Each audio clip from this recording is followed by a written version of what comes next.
போந்தர்ற போறே சாரே எப்போவும் தர்ற போறே. எவ்வளவு நேரம் கொடியேத்துறாங்க, மிட்டாய் தந்தா நல்லா இருக்கும். அதுக்கு தாம்டி நானும் வெயிட் பண்ணிக்கிட்டு இருக்கேன். உங்க அக்கா இதுக்கிட்டி வரல? எங்க அக்கா பெரிய மனுஷி ஆயிட்டா, அதான் வரல. ஆமா, எங்க அம்மா சொன்னாங்க, மறந்து போயிட்டேன். இன்னைக்கு சாயங்காலம் உங்க வீட்டுக்கு வரேன். என்ன இதுக்கு பண்ட வாங்கி திங்க தானே? ஆமா ஆமா, மூடிட்டாங்க பாரு. கொடி ஏத்திட்டாங்கன்னா மிட்டாய் தந்தா வீட்டுக்கு போலான்னு பாக்கி ஏத்தவே மாட்டிக்காங்க. ஏன்டி வள்ளி, எப்பதான்டி வருவ? என்ன நீங்க இதுக்கு இங்க வந்திய?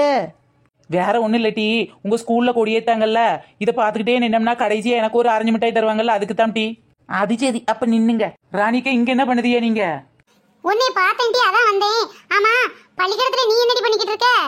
அதுவா ராணிக்கா, வேற ஒண்ணும் இல்ல, இந்த மிட்டாய் தருவாங்கல்ல இன்னைக்கு, அதான் ஸ்கூலுக்கு வந்துட்டேன். என்னக்கா, எங்க அம்மா வந்திருக்காங்க போல? ஆமாண்டி, எங்க அம்மா மிட்டாய் வாங்க வந்திருக்காங்க. உங்க அம்மா எதுக்கு வந்திருக்காங்கன்னு தெரியல. ஆமா, எங்க அம்மாக்கு மட்டும் பெரிய சுதந்திர தாகமா இருக்கு, அது மிட்டாய் வாங்க தான் வந்திருக்கோம். வாங்கக்கா, நம்ம கொடியை பார்க்கலாம். ஆமா, இப்படி வேலையிட்டு ஒரு மிட்டாய்க்காக எவ்வளவு நேரம் நிப்ப? வீட்டுல நிறைய வேலை இருக்கும்ல, வாட்டி போய் பாப்போம். ஏக்க, எனக்கு வீட்டுல எல்லாம் எந்த வேலையும் இல்ல. நான் இன்னைக்கு ஓசியில 2 மிட்டாய் வாங்காம வரவே மாட்டேன். முதல்ல இந்த வாத்தியார் இருக்காருல, அவர்கிட்ட போய் பாப்பேன். அவர் 2 மிட்டாய் தருவாரு. அதுக்கப்புறம் இந்த டீச்சர் நிக்கவல, அவகிட்ட கொஞ்ச நேரம் சத்தம் கொடுத்துட்டே இருந்தோம்னா அவங்க 2 மிட்டாய் தருவாங்க. எல்லா டீச்சர்ட்டையும் சத்தம் கொடுத்தோம்னு வச்சுக்கோங்களேன், அவங்க கையில இருக்க மிட்டாயை ரொம்ப நேரமா நிக்கேன்னு சொல்லிட்டு என் கையில தந்துருவாங்க. போன வாட்டி இப்படிதாங்க 10 டீச்சர்ட்ட பேசினேன். 10 சாக்லேட் கிடைச்சது தெரியுமா? அடி பாவி, 10 சாக்லேட் கடையில வாங்குறதுக்கு ஏன்டி இப்படி வந்து காத்து கிடக்குற? ஏக்கா, கொடியேத்தம்னா பள்ளிக்கூடம் பக்கம் வரணும்க்கா, அப்பதான் நம்ம தேச பக்தியோட இருக்குன்னு நம்புவாவ. நீ சொல்லையிலே நல்லா தெரியுதுடி, உனக்கு ரொம்ப தான் தேசப்பட்டு இருக்கு. ஆமா, என் பிள்ளை வயசுக்கு வந்துச்சுன்னு சொன்னே, ஒரு ஆரஞ்சு மிட்டாய் கொண்டாந்து கொடுத்தியாடி? ஆட போங்கக்கா, உங்களுக்கு ஆரஞ்சு மிட்டாய் வேணும்னா வந்து வரிசையில நில்லுங்க. கடைசியை தான் தருவாவ. இப்பதான் கொடியேத்த ஆரம்பிச்சிருக்காவ. இன்னும் கொஞ்ச நேரம் மொக்க போட்டு அருன்னு அறுத்து காதுல எல்லாம் ரத்த வந்த விட்டு பேசுறவியில கல்ல கொண்டு எரிய தண்டி வெயிட் பண்ணுவாவுக்கா. அதுக்கப்புறம் தான் ஐயடா சாமி போதும், வெயில் மண்டே பழக்கு, பிள்ளைங்களால நிக்க முடியாதுன்னு இன்னொரு டீச்சர் இருந்து சொல்லுவாங்களா, அதுக்கப்புறம் தான் மிட்டாய் தருவாவ. அம்மாடி, அவ்வளவு நேரம் வெயிட் பண்ணணுமா? நீங்க என்ன போங்கக்கா, நான் வேணா மிட்டாய் வாங்கிட்டு அப்புறமா உங்க வீட்டுக்கு வரேன். நீ மிட்டாய் வாங்கி எனக்கா கொடுப்ப, நீ அப்படியே அமைக்கிருவ, நான் இங்கே நிக்கிறேன். பரவாயில்லையே, உங்களுக்கும் தேசப்பற்று அணியம் இருக்கு போல. ஏண்டி, தேசபக்தி இருக்கு, அப்படி ஒரு மிட்டாய் கிடைக்கும்ல, 2 in 1, ஒரு கல்லுல 2 மாங்காய். ஓஹோ, இதத்தான் ஒரே கல்லுல 2 மாங்கான்னு சொல்லுவாங்களா? ஆமாண்டி, இதோ பாட்டு பாடுதாவ பாரு. தாயின் மணி கொடி பாரி, அதை தாழ்ந்து பணிந்து வணங்கிறவோரி, தாயின் மணி கொடி பாரி.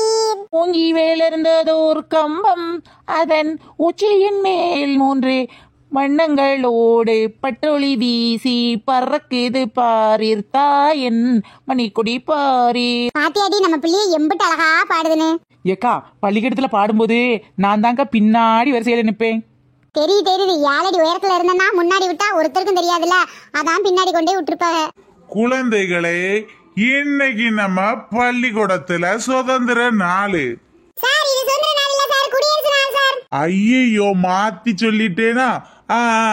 குடியரசு நாள், குடியரசு நாள். விளங்கிரும், வாத்தியாருக்கே சுதந்திர நாளா குடியரசு தினமானு தெரியல, இப்படி வந்திருக்காரு. ஒரு சிலர் இப்படிதாங்க இருக்காங்க, என்ன பண்றது? கொடிய பார்த்தோன்னே கொஞ்சம் குழம்பிட்டேன். குடியரசு தினம் என்றால் என்ன? சார், வேற என்ன சார், எல்லாரையும் கொடியேத்தும் போது கூப்பிடுவாங்க, அப்புறம் மிட்டாய் கொடுத்துட்டு வீட்டுக்கு போயிடுவாங்க. குடியரசு தினம் எங்களை பொறுத்தளவுக்கு லீவ் தினம் சார். என் மாவா எப்படி சொல்லுதா பாரு. இதுல பெருமை வேற. ஐயோ சுவானி, கொஞ்சமாவது மண்டையில மூளை இருக்கா? குடியரசு தினம்னா நம்ம இந்தியா குடியரசான நாள். அப்படின்னா என்ன சார்? அப்படின்னா என்ன? அது அப்படித்தான். இதுக்கு மேல கேள்வி கேட்ட எனக்கு ரொம்ப குழப்பமா இருக்கு. வாத்தியாருக்கே ஒண்ணும் தெரியல. ஒரு சில வாத்தியார் அப்படிதாங்க இருப்பாங்க. சார், ரொம்ப நேரம் வெயில் அடிக்கு சார், பிள்ளைங்கள வெயில்ல எவ்வளவு நேரம் இருப்பாங்க, சீக்கிரம் முட்டாய் கொடுத்து பத்துங்கப்பா. யாருமே அது பின்னாடி வந்துட்டு வீட்டுல சோறு பொங்குத வேலை இருந்தா பார்க்கப்படாது சார். நாங்க ஒரு தேச பக்தியில வந்து நிக்கோம் சார். எங்களுக்கு தெரியுமா நீ தேச பக்தியில வந்து நிப்பியா இல்ல ஆசை சாக்லேட் வாங்க வந்து நிப்பியான்னு? வாத்தியார் நம்மளை பத்தி சரியா புரிஞ்சு வச்சிருக்காரு. அப்படியே வச்சுக்கோங்க சார், சீக்கிரம் மிட்டாய் கொடுத்தீங்கன்னா வீட்டுல போய் பாப்பா பாப்பா புள்ள குட்டி வளர்ப்பேன் சார்.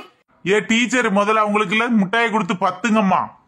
சார், எங்களுக்கு அப்படியே கொடுத்துருங்க சார். இந்த உச்சி வெயில்ல மண்டை படக்குற மாதிரி ஏதாவது முக்க போடாதீங்க சார். சரி, இன்னைக்கு மிட்டாயை கொடுத்துட்டு வீட்டுக்கு போங்க. உங்களுக்கு நிக்க வச்சாலும் 1008 கேள்வி கேட்பீங்க. நிறைய பேரண்ட்ஸ் வந்தாங்க, ஏமானம் போயிரும். ரொம்ப தேங்க்ஸ் சார். ஃப்ரெண்ட்ஸ், நம்மளோட சப்ஸ்கிரைபர் எல்லாருக்கும் இனிய குடியரசு தின நல்வாழ்த்துக்கள். ஜெய் ஹிந்த். தாயின் மணிக்கொடி சொல்லுது ஜெய் ஹிந்த். ஜெய் ஹிந்த்.